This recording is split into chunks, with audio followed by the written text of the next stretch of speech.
വൈദികൻ, professor, rector, പത്രപ്രവർത്തകൻ, mystic, ലിഗ്വിസ്റ്റിക്, കർമ്മലീത്തയംഗം, ഏറ്റവും ഒടുവിൽ രക്തസാക്ഷി. 61 വർഷത്തെ ജീവിതം കൊണ്ട് ടൈറ്റസ് ബ്രാൻസ്മ പകർന്നാടിയത് വിവിധ വേഷപകർച്ചകളായിരുന്നു. ഏറ്റവും ഒടുവിലിതാ പരാമർശിച്ച് കടന്നുപോയ വിശേഷണങ്ങൾക്ക് മീതെ നിൽക്കുന്ന വലിയൊരു പ്രകാശവൃത്തം അദ്ദേഹത്തിന്റെ ശിരസിന്റെ പിന്നിൽ തെളിയുന്നു. അതെ, വിശുദ്ധ ടൈറ്റസ് ബ്രാൻസ്മ.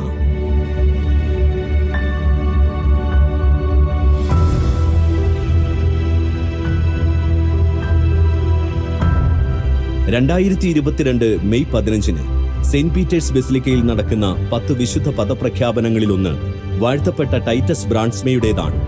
2.5 വർഷത്തെ ഇടവേളയ്ക്ക് ശേഷം വത്തിക്കാനിൽ അന്നേ ദിവസം വിശുദ്ധരുടെ നാമകരണ നടപടികൾ നടക്കുമ്പോൾ അൾത്താര വണക്കത്തിനായി ഉയർത്തി പ്രതിഷ്ഠിക്കാനായി പുതിയ ചില വിശുദ്ധരുടെ നാമധേയങ്ങൾ ഉയരുമ്പോൾ മലയാളക്കരയിലെ വിശ്വാസി സമൂഹം സ്വാഭാവികമായും ചോദിച്ചു പോകും, ആരാണ് ഈ ടൈറ്റസ് ബ്രാൻസ്മ? 1985 ടൈറ്റസ് ബ്രാൻസ്മയെ വാഴ്ത്തപ്പെട്ടവനായി പ്രഖ്യാപിച്ച ചടങ്ങിൽ അന്നത്തെ മാർപ്പാപ്പയായിരുന്ന വിശുദ്ധ ജോൺ പോൾ രണ്ടാമൻ അദ്ദേഹത്തെ വിശേഷിപ്പിച്ചത് ആവിഷ്കാര സ്വാതന്ത്ര്യത്തിന്റെ രക്തസാക്ഷി എന്നായിരുന്നു. ഇത്തരമൊരു രക്തസാക്ഷിത്വത്തിലേക്ക് അദ്ദേഹം എങ്ങനെ പ്രവേശിച്ചു എന്നറിയാൻ ആ ജീവിതകഥയിലൂടെ നമുക്ക് കടന്നുപോകാം.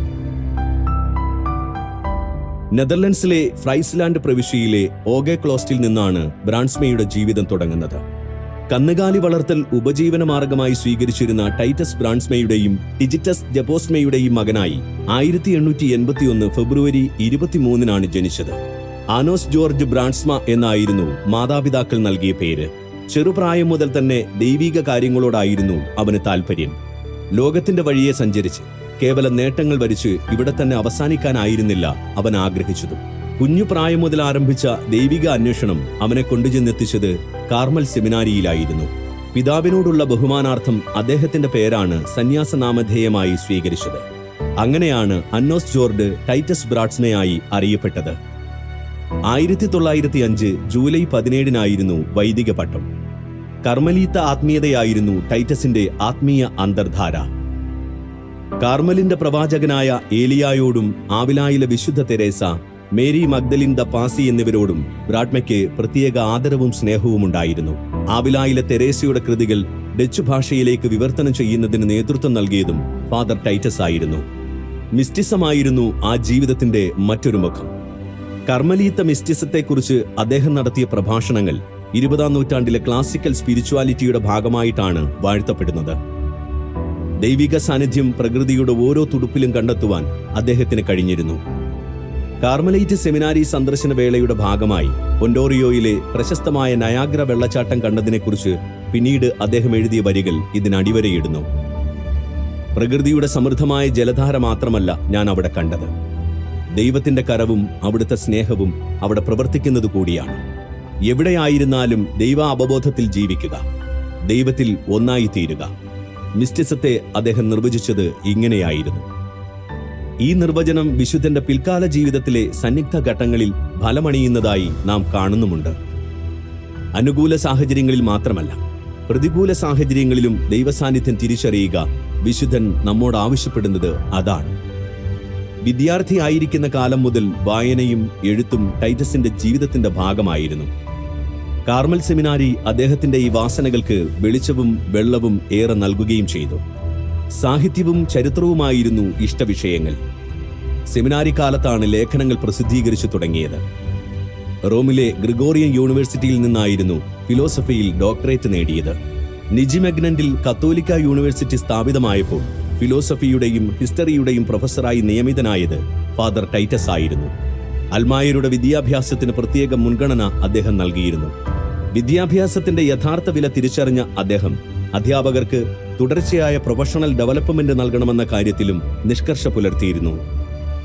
ഓരോ വിദ്യാർത്ഥിയെയും വ്യക്തിപരമായി മനസ്സിലാക്കാനും സമീപിക്കാനും കഴിഞ്ഞ മാതൃകാ അധ്യാപകനായിരുന്നു ഫാദർ ടൈറ്റസ്. യഹൂദരായ വിദ്യാർത്ഥികളോട് സ്നേഹവും അനുകമ്പയും പ്രകടിപ്പിക്കുന്നതിൽ അദ്ദേഹം പ്രത്യേക ശ്രദ്ധാലുവായിരുന്നു.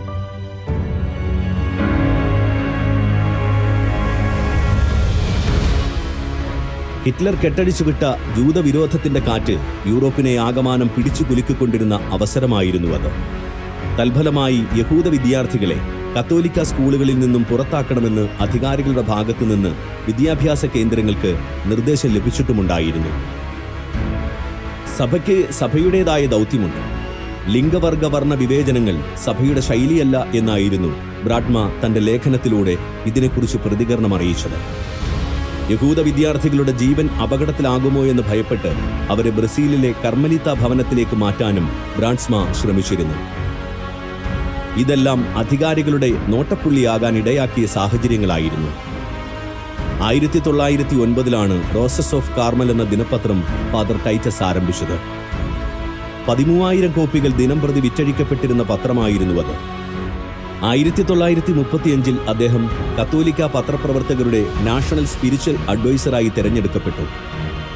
കത്തോലിക്ക പത്രപ്രവർത്തനം എന്തായിരിക്കണം, എങ്ങനെയായിരിക്കണമെന്ന തികഞ്ഞ ബോധ്യവും കാഴ്ചപ്പാടുമാണ് അദ്ദേഹത്തെ മുന്നോട്ട് നയിച്ചിരുന്നത്.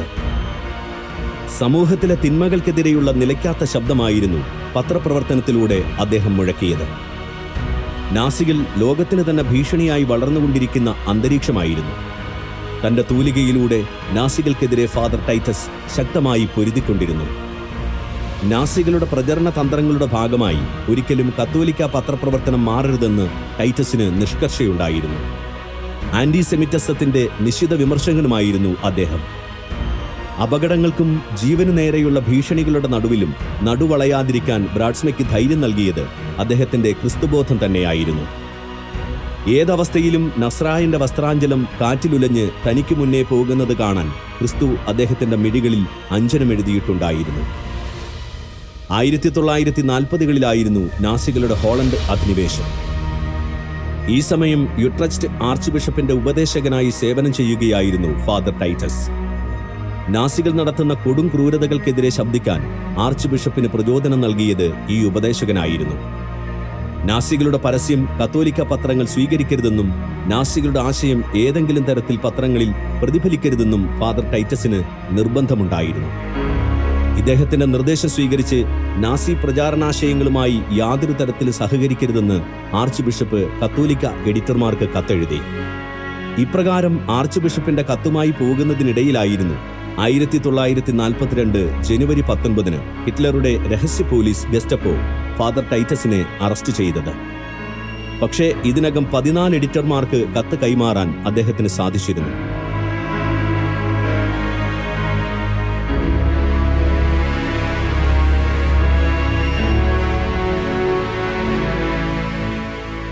ആശ്രമ അധികാരിയുടെ മുൻപിൽ മുട്ടുകുത്തി അനുഗ്രഹം വാങ്ങിയാണ് ഗെസ്റ്റപ്പോയ്ക്കൊപ്പം ഫാദർ ടൈറ്റസ് യാത്രയായത്. 60-ാം വയസ്സിൽ ഞാൻ ജയിലിൽ പോകുകയാണ്, വേണമെങ്കിൽ ജീവനും നൽകും എന്നായിരുന്നു യാത്രയാകും മുമ്പുള്ള ധീരമായ ആ പ്രഖ്യാപനം.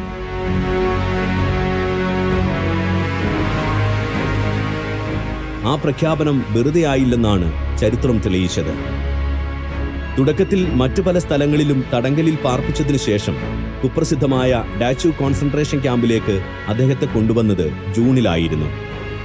അപ്പോഴേക്കും അദ്ദേഹത്തിന്റെ ആരോഗ്യം പൂർണ്ണമായി നശിച്ചിരുന്നു. ജർമ്മനിയുടെ ആദ്യ കോൺസെൻട്രേഷൻ ക്യാമ്പായിരുന്നു ഡാച്ചൌ. ഹിറ്റ്ലറുടെ രാഷ്ട്രീയ എതിരാളികളെ ആദ്യം തടവിലും പിന്നീട് ഭൂമുഖത്ത് നിന്ന് തന്നെ ഇല്ലാതാക്കാനുമായിരുന്നു ഈ ക്യാമ്പ് ഉപയോഗിച്ചിരുന്നത്. മനുഷ്യൻ മനുഷ്യനോടൊരിക്കലും ചെയ്യാൻ പാടില്ലാത്ത കൊടും ക്രൂരതകളുടെ വേദിയായിരുന്നു ഡാച്ചൌ കോൺസെൻട്രേഷൻ ക്യാമ്പ്. 32,000 പേർ ഇവിടെ ക്രൂരമായി കൊല്ലപ്പെട്ടു എന്നതാണ് ഔദ്യോഗിക കണക്ക്. കണക്കിൽപ്പെടാത്ത എത്രയോ മരണങ്ങൾ വേറെയും സംഭവിച്ചിരിക്കണം. മരണത്തിന്റെ മണം പരന്ന ഈ ക്യാമ്പിലേക്കാണ് കൊല്ലപ്പെടുവാനോ പീഡിപ്പിക്കപ്പെടുവാനോ എന്ന് നിശ്ചയമില്ലാതെ ഫാദർ ടൈറ്റസിനെ കൊണ്ടുവന്നത്. അതേ വർഷം ജൂലൈ 26 വിഷം കുത്തിവെച്ച് അദ്ദേഹത്തെ നാസികൾ കൊലപ്പെടുത്തുകയായിരുന്നു. മൃതദേഹം പോലും പുറത്ത് കാണിക്കാതിരിക്കാൻ ശവദാഹമാണ് നടത്തിയത്.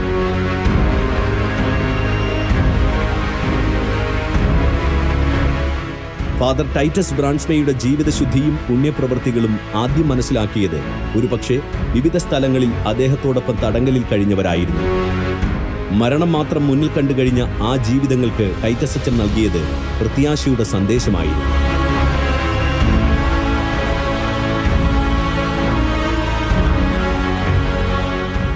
ഇന്ന് വിടരുകയും നാളെ കൊഴിയുകയും ചെയ്യുന്ന ലില്ലിപ്പൂവിനെ പോലും മനോഹരമായി അലങ്കരിക്കുന്ന ദൈവത്തിന്റെ കരുതലിനെക്കുറിച്ചുള്ള ഓർമ്മപ്പെടുത്തലായിരുന്നു. പരസ്പരം ക്ഷമിക്കാനും സ്നേഹിക്കാനുമായിരുന്നു. അനേകരെ നല്ല കുമ്പസാരത്തിനും നല്ല മരണത്തിനുമൊരുക്കി. കൈവെള്ളയിൽ കുരിശടയാളം വരച്ച് അവരെ ശക്തിപ്പെടുത്തി. ഭൗമികമായ ഒരു ജീവിതത്തിനപ്പുറം ശാശ്വതമായ സ്വർഗലോകത്തെക്കുറിച്ചുള്ള ചിന്ത അനേകരുടെ ഹൃദയഭിത്തികളിൽ രേഖപ്പെടുത്തി വെക്കാൻ ജയിൽവാസം കൊണ്ട് അച്ഛന് സാധിച്ചു.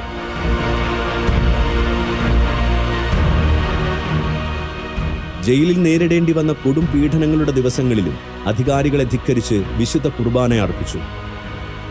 ഭയത്തിനു പകരം ആ മുഖത്തുണ്ടായിരുന്ന ശാന്തതയും നിർഭയത്വവുമായിരുന്നു ഗെസ്റ്റപ്പോയെ വിളറി പിടിപ്പിച്ചത്. മനുഷ്യരെയല്ല, ദൈവത്തെയായിരുന്നു ഫാദർ ടൈറ്റസിന് ഭയം. അതുകൊണ്ടാണ് മനുഷ്യൻ നൽകുന്ന ഭയങ്ങൾക്ക് മുമ്പിൽ അദ്ദേഹം പതറിപ്പോകാതിരുന്നത്. ഗെസ്റ്റപ്പോയുടെ അടിക്കും ഇടിക്കും ചവിട്ടിനും കെടുത്തിക്കളയാനാകാത്ത വിശ്വാസദീപം ഫാദർ ടൈറ്റസിന്റെ ഉള്ളിൽ ജ്വലിച്ചു നിന്നിരുന്നു. ആരും കാണാതെ കീശയിൽ അദ്ദേഹം തിരുവോസ്തി കാത്തു സൂക്ഷിക്കുക പോലും ചെയ്തിരുന്നു. ജീവിതത്തിൽ ഒരാൾ അകാരണമായി സഹിക്കുന്നത് അയാളുടെ ചുറ്റിനുമുള്ള ജീവിതങ്ങളെ കൂടി പ്രകാശിപ്പിക്കാനാണ്.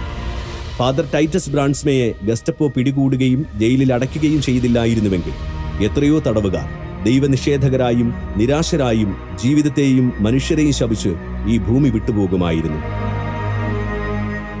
പക്ഷേ അവശേഷിക്കുന്ന മണിക്കൂറിലെങ്കിലും അവരുടെ ഇരുണ്ടുപോയ മനസ്സുകളിൽ ഒരു മെഴുകുതിരി കൊളുത്താൻ അച്ഛന് കഴിഞ്ഞു എന്നത് നിസ്സാര കാര്യമല്ല. എന്തിനേറെ, കാർബോളിക് ആസിഡ് കുത്തിവെച്ച് തന്നെ കൊലപ്പെടുത്തിയ നേഴ്സ് ടിസിയോട് പോലും അച്ഛൻ കരുണയോടെയാണ് പെരുമാറിയത്. ഒരുപക്ഷെ അച്ഛന്റെ കാരുണ്യം ഈ ലോകത്തിൽ അവസാനമായി അനുഭവിച്ച വ്യക്തിയും അവര് തന്നെയായിരുന്നു.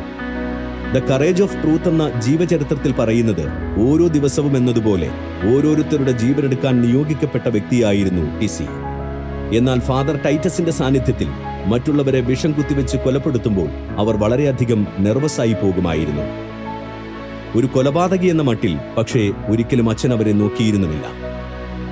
വൈദികരെ നിന്ദിച്ചിരുന്ന നിരീശ്വരവാദിയായ ഒരു വ്യക്തിയായിരുന്നു ടിസി. ഒരിക്കൽ ഫാദർ ടൈറ്റസ് തന്റെ കൊന്ത അവർക്ക് സമ്മാനിക്കുകയുണ്ടായി. അതെന്താണെന്ന് മനസ്സിലാക്കുക പോലും ചെയ്യാതെ തന്റെ ഏപ്രണിന്റെ പോക്കറ്റിൽ അവരത് വെക്കുകയും ചെയ്തു.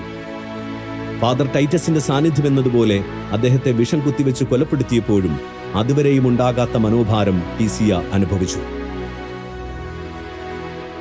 പിന്നീട് കത്തോലിക്ക വിശ്വാസിയാകാൻ വരെ നിരീശ്വരവാദിയായിരുന്ന അവരെ പ്രേരിപ്പിച്ചത് വിശുദ്ധന്റെ ജീവിതവും പ്രവൃത്തികളുമായിരുന്നു.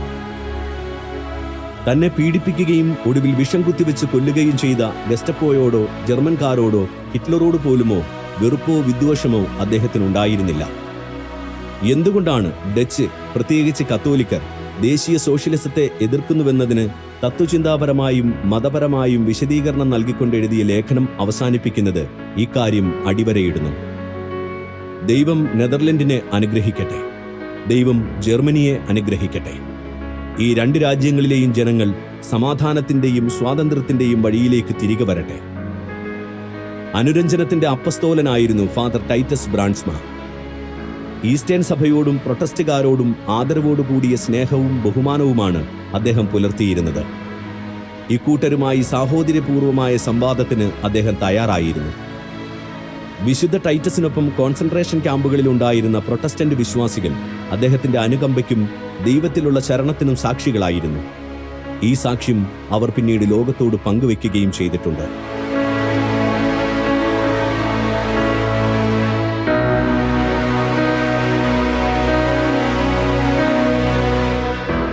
കോൺസെൻട്രേഷൻ ക്യാമ്പിലെ ഏകാന്തതയെ ബ്രാൻസ്മ വിശേഷിപ്പിച്ചത് അനുഗ്രഹിക്കപ്പെട്ട ഏകാന്തത എന്നായിരുന്നു.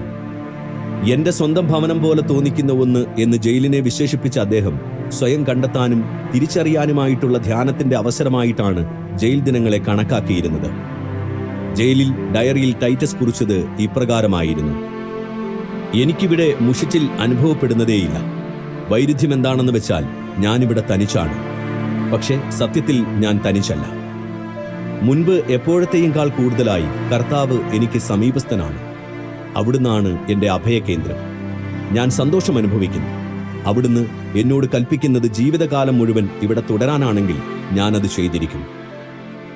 സ്വാതന്ത്ര്യത്തോടെ നടക്കാനും പെരുമാറാനും സാധിക്കാതെ വരുമ്പോഴും ദൈവിക സാന്നിധ്യം തിരിച്ചറിയുകയും അതിൽ ജീവിക്കുകയും ചെയ്യുക എന്നത് സാധാരണക്കാരനെ സംബന്ധിച്ചിടത്തോളം അസാധ്യമായ കാര്യമാണ്. അവിടെയാണ് ടൈറ്റസ് ബ്രാൻസ്മയുടെ ജീവിത വിശുദ്ധിയുടെ തിളക്കം. വിശുദ്ധ ടൈറ്റസ് ബ്രാൻസ്മയുടെ ജീവിതത്തെ ആകമാനം വിലയിരുത്തുമ്പോൾ നാം തിരിച്ചറിയുന്ന മറ്റൊരു സംഗതി കൂടിയുണ്ട്.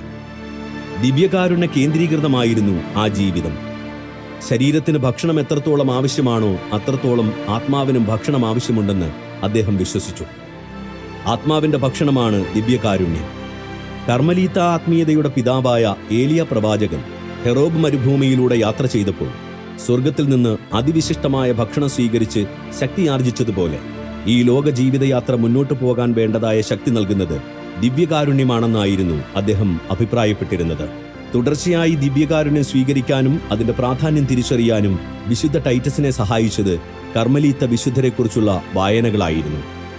കർമ്മലീത്ത വൈദികനായ മൈക്കൽ ഡ്രിസ്കോളിനുണ്ടായ അത്ഭുതകരമായ രോഗസൗഖ്യമാണ് ബ്രാൻസ്മയുടെ വിശുദ്ധ പദപ്രഖ്യാപനത്തിന് നിമിത്തമായി തീർന്നത്. സ്കിൻ ക്യാൻസർ രോഗിയായിരുന്നു മൈക്കൽ. തന്റെ രോഗസൗഖ്യത്തിനു വേണ്ടി ബ്രാൻസ്മയുടെ തിരുശേഷിപ്പ് വണങ്ങി അദ്ദേഹം പ്രാർത്ഥിച്ചു. അത്ഭുതമെന്ന് പറയട്ടെ, അദ്ദേഹം രോഗവിമുക്തനായി. 2020 ഇത്. The only relics that could get something that touched his body was his Carmelite habit and his black suit. So I had a little piece of the black suit in this reliquary, prayed to Titus Brandsma and applied it to my head. The oncologist said, I can't understand it. You have no sign of cancer and it hasn't come back. ശാസ്ത്രത്തിന് വിശദീകരിക്കാൻ സാധിക്കാത്ത ഈ രോഗസൗഖ്യത്തെ അദ്ഭുതമായി വത്തിക്കാനിലെ വിശുദ്ധരുടെ നാമകരണ നടപടികളിലൂടെ തിരുസംഘം സ്ഥിരീകരിക്കുകയും Francis മാർപ്പാപ്പ ഈ അദ്ഭുതത്തിന് അംഗീകാരം നൽകുകയും ചെയ്തതോടെയാണ് വാഴ്ത്തപ്പെട്ട ടൈറ്റസ് ബ്രാൻസ്മയുടെ വിശുദ്ധ പദപ്രഖ്യാപനം സാധ്യമായത്. ഒരു പത്രപ്രവർത്തകന് ഒരു വിശുദ്ധനും ഒരു വിശുദ്ധന് ഒരു പത്രപ്രവർത്തകനുമാകാൻ കഴിയുമെന്ന് സ്വജീവിതം കൊണ്ട് ലോകത്തിന് കാണിച്ചു തന്ന വ്യക്തിയാണ് ടൈറ്റസ്. അതുകൊണ്ടാണ് ബ്രാൻസ്മയെ വിശുദ്ധനായി പ്രഖ്യാപിക്കുന്നതിനോടനുബന്ധിച്ച് ലോകത്തിലെ വിവിധ രാജ്യങ്ങളിലെ കത്തോലിക്ക പത്രപ്രവർത്തകർ ഫ്രാൻസിസ് മാർപ്പാപ്പയ്ക്ക് മുമ്പിൽ ഒരു അഭ്യർത്ഥന നടത്തിയിരിക്കുന്നത്. വിശുദ്ധ ടൈറ്റസ് ബ്രാൻസ്മയെ കൂടി കത്തോലിക്ക പത്രപ്രവർത്തകരുടെ മധ്യസ്ഥനായി പ്രഖ്യാപിക്കണം എന്നതാണത്. നിലവിൽ വിശുദ്ധ ഫ്രാൻസിസ് സാലസാണ് കത്തോലിക്ക പത്രപ്രവർത്തകരുടെ മധ്യസ്ഥൻ. എന്നാൽ വിഭാഗീയതകളുടെയും വർഗധ്രുവീകരണങ്ങളുടെയും തീവ്രത വ്യാപകമായിക്കൊണ്ടിരിക്കുന്ന ഇന്നത്തെ സാഹചര്യത്തിൽ വിശുദ്ധ ബ്രാൻസ്മയുടെ രക്തസാക്ഷിത്വം കലർന്ന ജീവിത സാക്ഷ്യം കൂടുതൽ പ്രചോദനകരമായിരിക്കുമെന്നാണ് അവരുടെ പ്രതീക്ഷ.